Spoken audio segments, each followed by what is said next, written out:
Daerah Minangkabau sejak dahulu kala telah memunculkan banyak sekali tokoh nasional atau alim ulama. Di antara mereka terdapat sosok-sosok yang masyhur di telinga khalayak luas. Sebut saja Tuanku Imam Bonjol, Syekh Ahmad Yasin Al-Fadani, Muhammad Hatta, dan Buya Hamka. Ada pula figur-figur yang barangkali belum begitu akrab bagi masyarakat tanah air. Riwayat Haji Ilyas Yakub mungkin lebih dikenal di Kabupaten Pesisir Selatan, Sumatera Barat.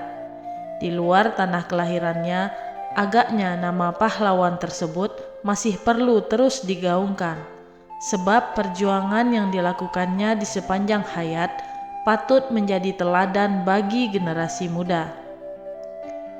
Haji Ilyas Yakub seringkali ditulis Ilyas Yakub atau Ilyas Yakub, merupakan seorang ulama Minangkabau yang berjulukan Syekhul Islam.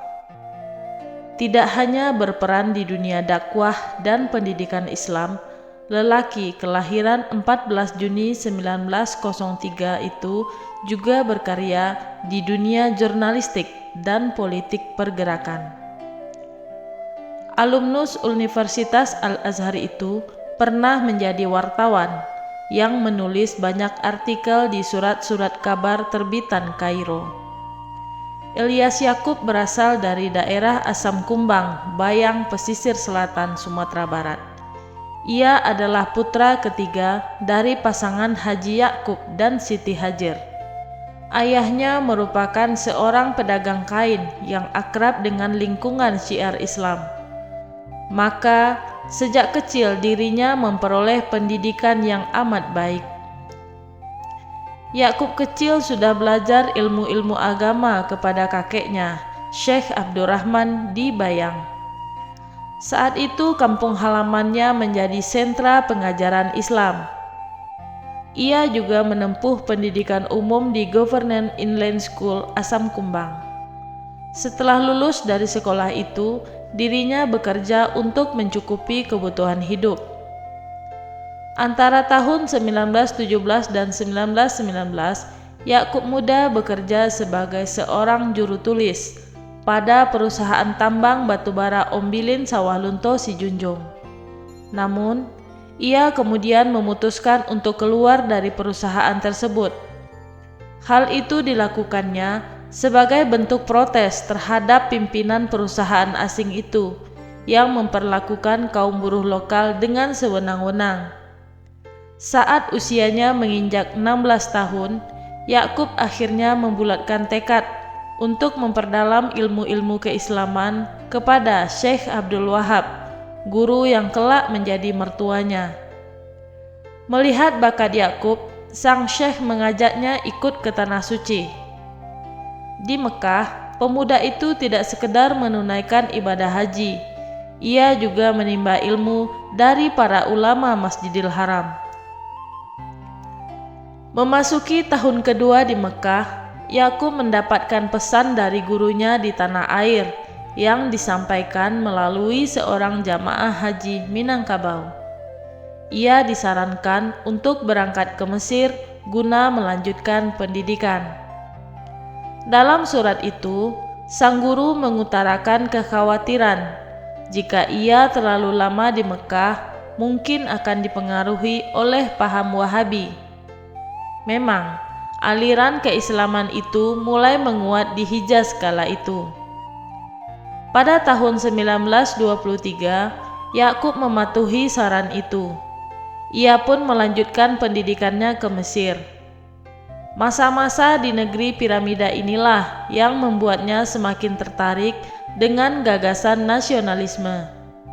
Semangatnya menggebu-gebu, ingin membangkitkan spirit anti penjajahan di tanah air, khususnya ranah Minang. Saat menjadi mahasiswa di Mesir, Yakub telah aktif dalam berbagai organisasi dan partai politik. Ia terlibat dalam Hizbul Watan, yaitu sebuah partai berpaham nasionalisme yang disokong Mustafa Kamal. Kemudian ia menjabat Ketua Perkumpulan Mahasiswa Indonesia Malaysia, Mesir.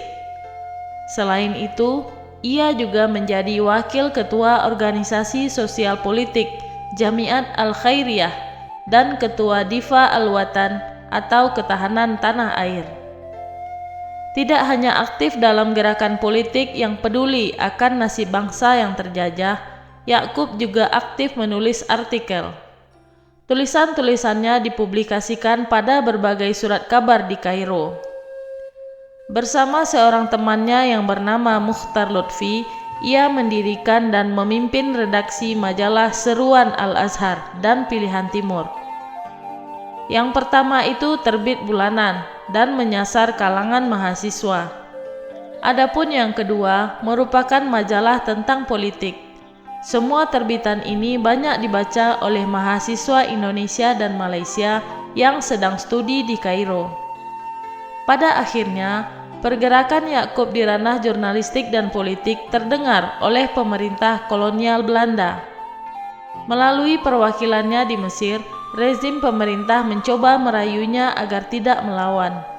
Namun, jelas sekali bujukan itu akan ditolak. Sejak saat itu, Belanda menganggap Ya'qub sebagai seorang radikalis dan ekstremis. Pada tahun 1929, Haji Ilyas Ya'qub akhirnya pulang ke tanah air, kembali ke Sumatera Barat. Ia telah menjalin komunikasi dengan teman-teman seperjuangan di Partai Nasional Indonesia dan Partai Syarikat Islam. Dia berusaha menggabungkan perjuangan politik dan jurnalisme. Dalam jalur politik, ia mendirikan Persatuan Muslimin Indonesia atau PERMI. Itu dilakukan bersama dengan sahabatnya Haji Mukhtar Lutfi. Untuk bidang jurnalistik, ia turut menerbitkan pers tabloid Medan Rakyat sebagai alat penyadaran rakyat. PERMI dibentuk Haji Ya'qub dengan tujuan menegakkan Islam dan memperkuat wawasan kebangsaan. Artinya, dalam pandangannya Islam dan nasionalisme bukanlah untuk dibenturkan. Dengan dasar Islam dan kebangsaan, PERMI menjalankan sikap politik yang non-kooperatif terhadap rezim kolonial. PERMI awalnya bernama Partai Muslimin Indonesia pada tahun 1930. Partai ini berbasis pada dunia pendidikan Islam, khususnya yang mengorbit dengan Lembaga Sumatera Tawalib dan Diniyah School. Ide awal pendiriannya adalah pemberdayaan sekolah-sekolah agama dengan berbagai inovasi ke arah sistem modern. Kemudian PMI mengadakan konsolidasi lebih lanjut untuk menampung visi kebangsaan Indonesia. Sinergi tersebut terwujud dalam bentuk kongres besar yang bertempat di dekat kampung halaman Ilyas Ya'qub, yaitu Koto Marapa, Bayang, pesisir selatan. Rapat akbar ini dihadiri seluruh pengurus cabang se-Sumatera. Ada yang berasal dari Tapanuli Selatan, Bengkulu, Palembang, Lampung, dan daerah lainnya. Dari kongres itu, PMI akhirnya diubah namanya menjadi PERMI. Kantornya berada di Gedung Perguruan Islamic College Alang Lawas, Padang. Dengan mendirikan partai ini, Ilyas Ya'qub tidak mengenal kompromi dengan kekuatan politik ekonomi apapun yang mempunyai perilaku imperialisme dan kolonialisme. PERMI secara prinsip menegaskan kapitalisme dan imperialisme sebagai penyebab penderitaan rakyat Indonesia. Karena dianggap berbahaya, PERMI ditetapkan pemerintah kolonial Belanda sebagai organisasi terlarang. Bahkan tokoh-tokohnya kemudian ditangkap dan dipenjara. Ilyas Ya'qub bersama dua temannya Mukhtar Lutfi dan Janan Taib turut ditahan. Setelah 9 bulan mendekam di penjara Muaru Padang, Ilyas Ya'qub diasingkan selama 10 tahun mulai 1934 hingga 1944 di Bovendigul, Papua. Selama di daerah terpencil itu, ia selalu didampingi oleh istrinya Tinur. Pada masa penjajahan Jepang di Indonesia, kondisi para tahanan di Digul semakin memprihatinkan.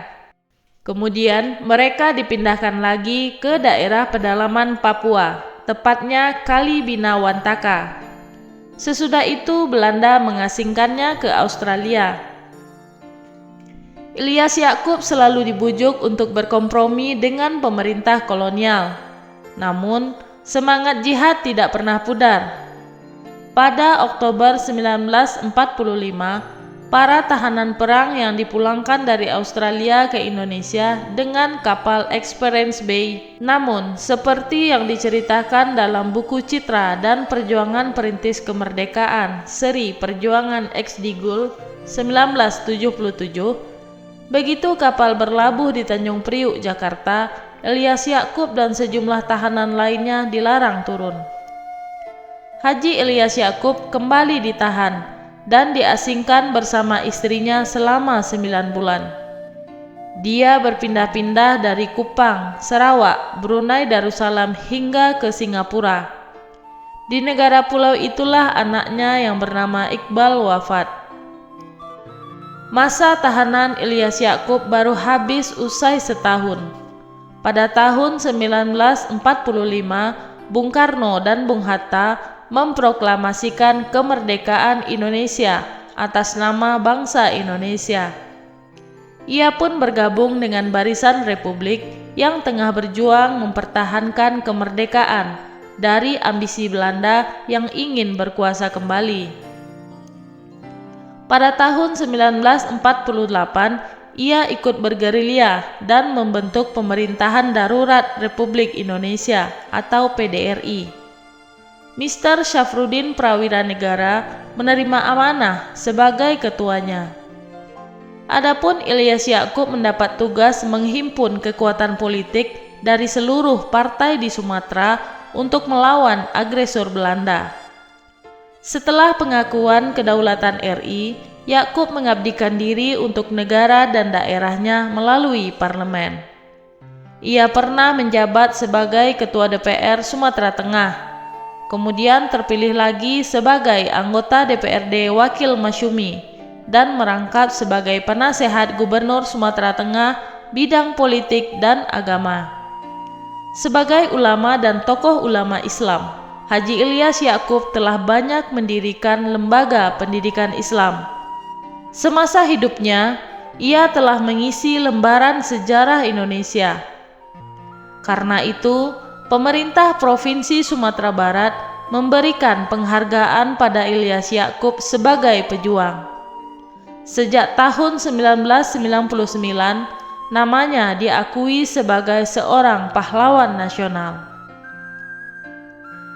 Haji Ilyas Yakub adalah seorang ulama yang tidak kenal lelah dalam berjuang. Ia banyak berkontribusi untuk agama dan bangsanya.